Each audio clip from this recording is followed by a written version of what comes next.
Hello my friends, and welcome to another situation report. Today is day 282 of the Ukraine-Russian war, and we have an update that happened about 30 minutes ago, so let's get straight to it. The enemy captured Novoselivske. The situation in Sadova direction has been clarified, is the latest that we've got from the deep state map. Okay, so Novoselivske. Let's see here. We go back to yesterday and today.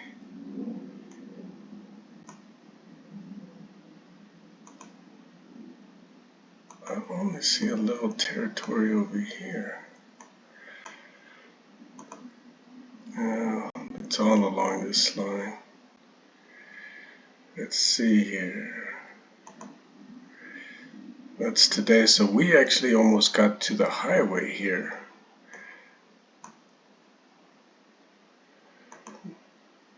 There are so many that are the same. Right here, Novoselivske. It was like this, okay, like that. Alright, how about up here? Yadinin, so looks like we liberated Yadinin. Yeah. Okay. So we lost some and made some ground. Alright, so that's all that's happening on the deep state map, guys. It's been, I don't want to say quiet because there's fighting raging all along this front.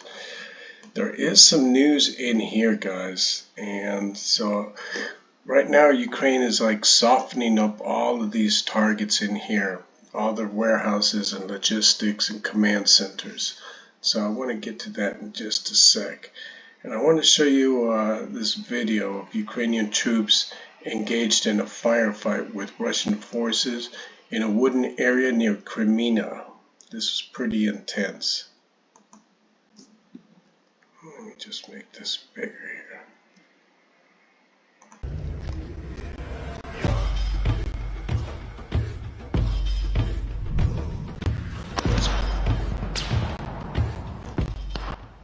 Copyrighted music, I can't play that.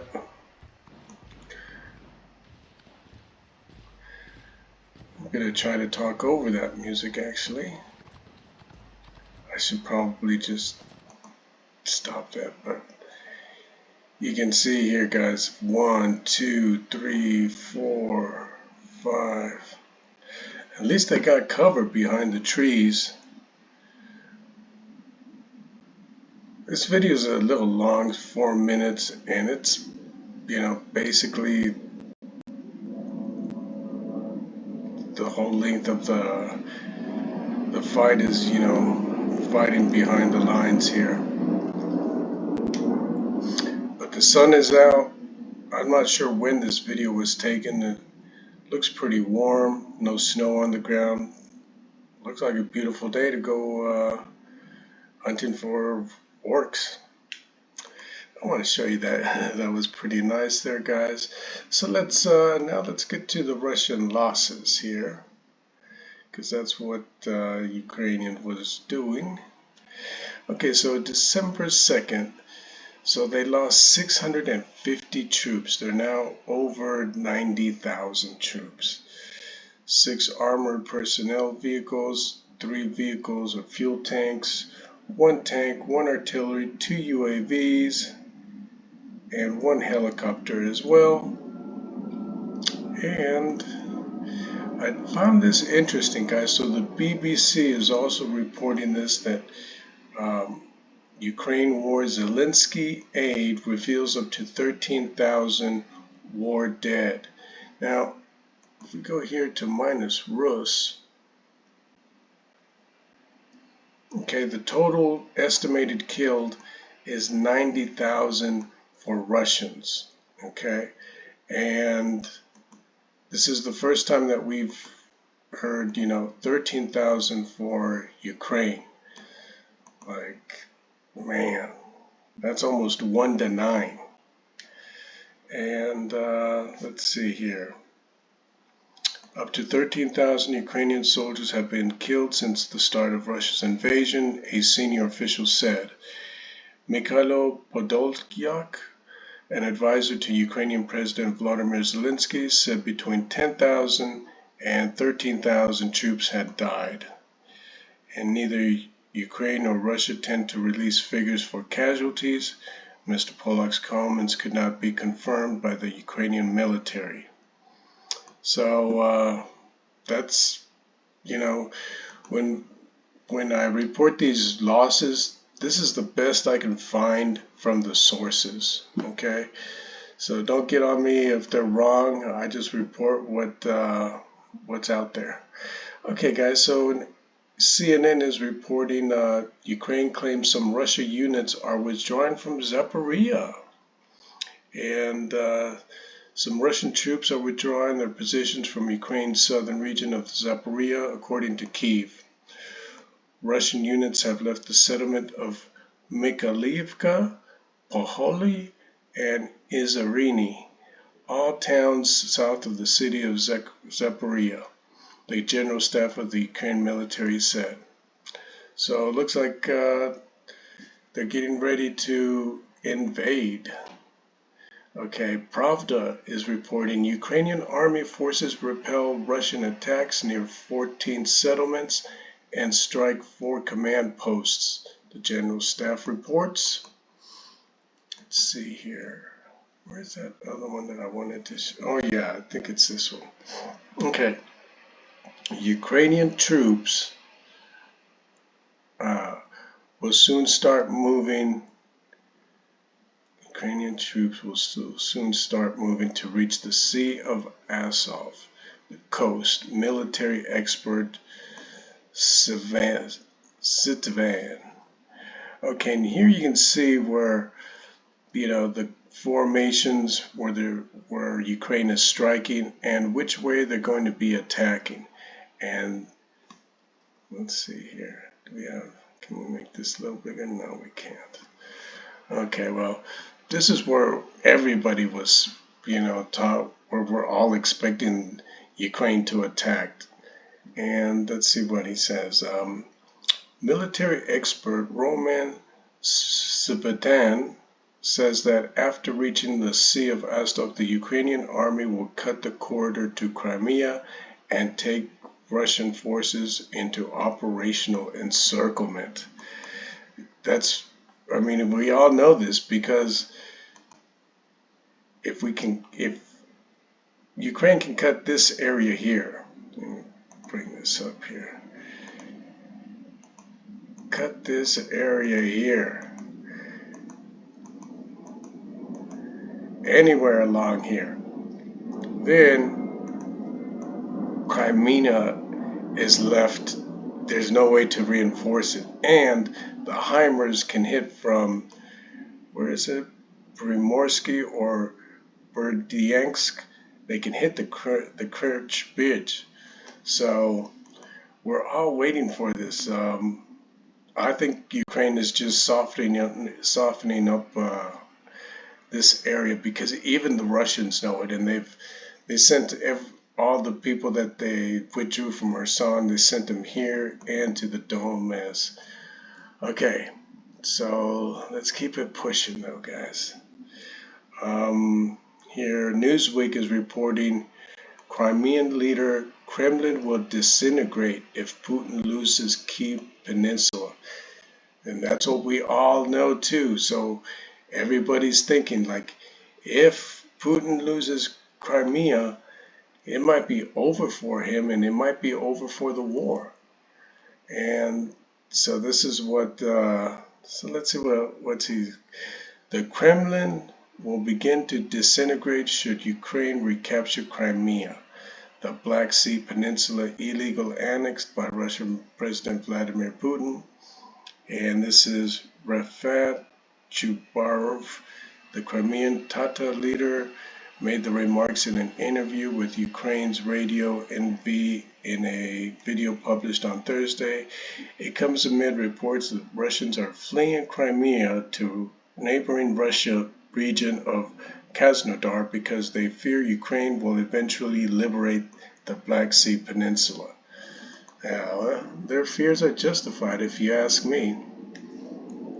Okay, The Guardian. The Guardian is reporting Russia's vicious attacks in Ukraine serve only to further expose its weaknesses. And this is true. And let me read a little bit. The Kremlin thought it would sweep across Ukraine and take Kyiv in a matter of days.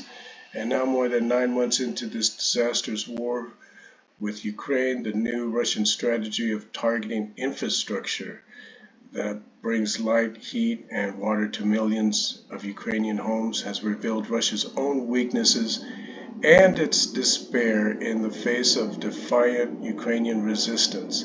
And at the same time, if you're doing all that, you're just making enemies of the people that you're supposed to liberate. So it's like a double loss for them.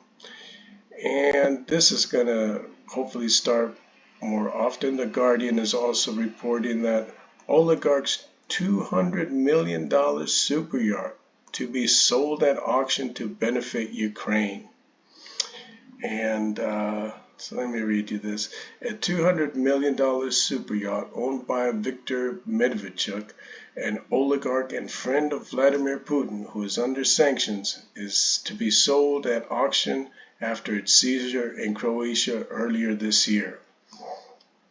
Let's see, the Ukrainian government said a Croatian court had ruled that Medvedchuk's 92.5 meter Royal Romance yacht should be transferred to the Ukrainian Asset Recovery and Management Agency, which said it would preserve the economic value by selling it at auction. Right on. Looks like a nice yacht. Too bad, Victor. It was nice knowing you. Okay, guys. Here is an interesting report that I wanted to show as well. And this is these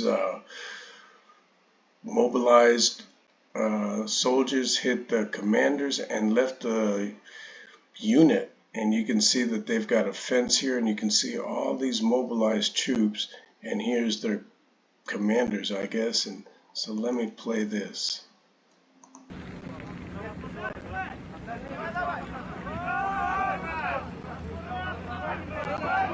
Open the gates and let us out. Красавчики!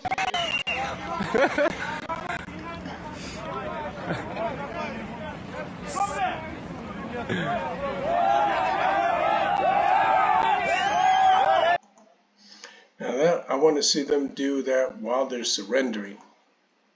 So they're in shambles, like unbelievable. Okay, so NPR, Putin turns down Biden talks and defends Russia's attacks on Ukraine's energy grid. He's got to go, you know. So this is what NPR is reporting. The Kremlin dismissed the idea of talks with President Biden to end the war in Ukraine on Friday and defended its repeated attacks on Ukrainian infrastructure as inevitable. On Thursday, Biden said he would be willing to talk to President Vladimir Putin if, in fact, there is interest in him deciding that he's looking for a way to end the war.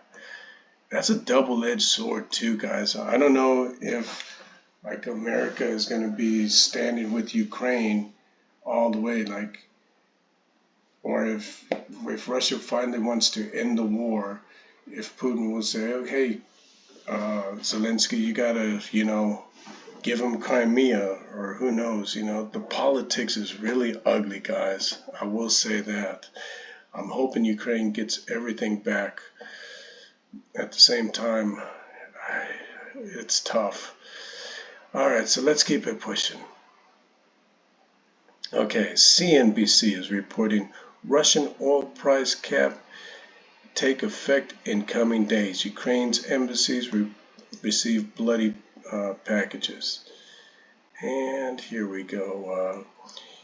European officials set a $60 per barrel cap on the price of Russian oil Friday in their latest efforts to choke off funding for sources of Ukraine's war.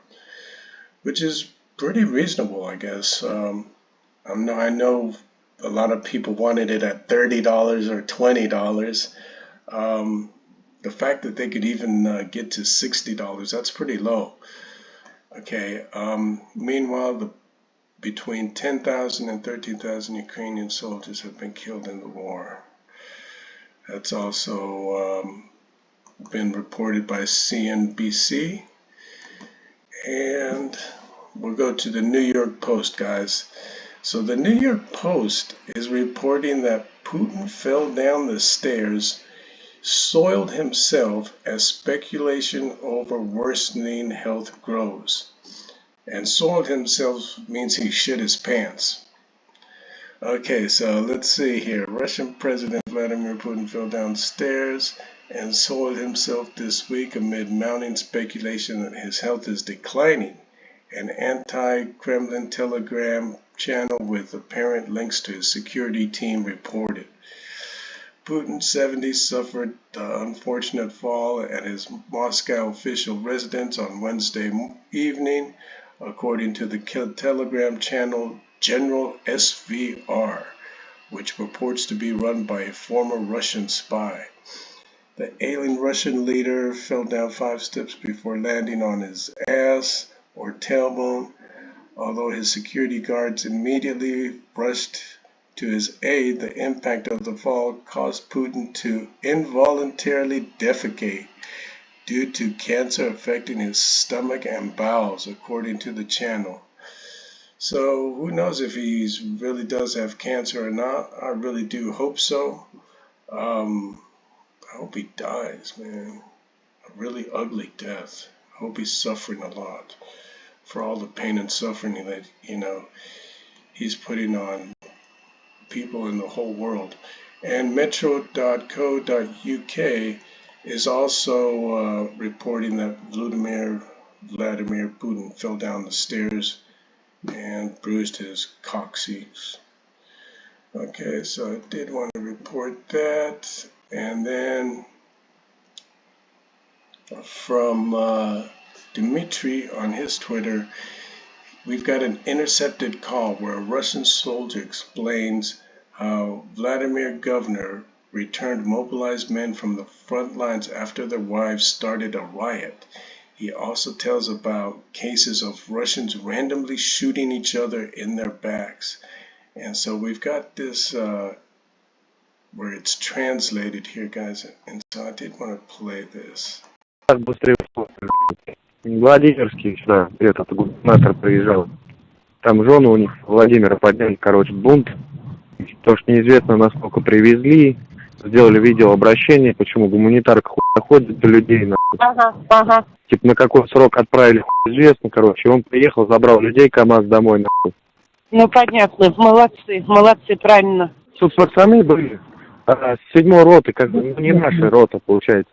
Они взяли, автоматы свои скинули, этим офицерам. И пошли до Валуи пешком, чтобы до военной прокуратуры дойти, Они 7 дней ничего не ели, ни воды, ни...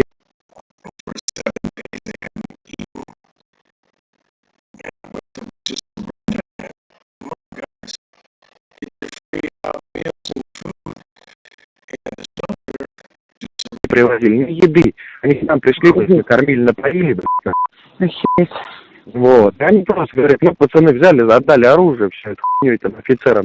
Мы пойдем пешком до Валуи, до военной прокуратуры. Я говорю, пацаны, я хуйню, что вам сказать? Я говорю, не дай бог, вас прихуярят там.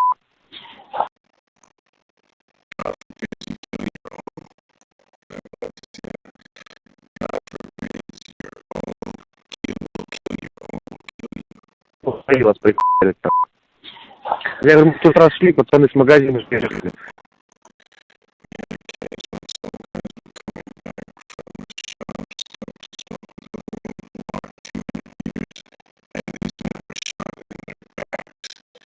Постояли с мужиками, покурили, а 200 метров подходят, они им в спину хуярят. Москвичи заехали, все такие рейнджеры, не въехали, обхуярились, давай огонь открывать, Все понятно. Знает, то ли от своих бежать, то ли, чужих бежать,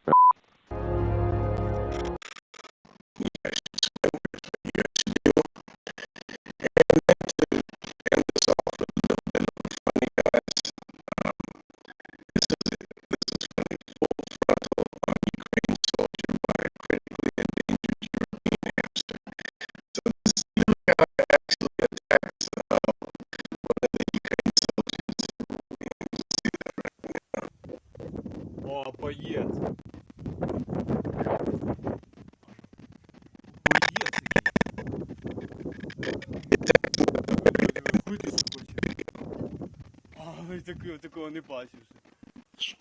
Ох! Чуть не побив вам телефона, виключно.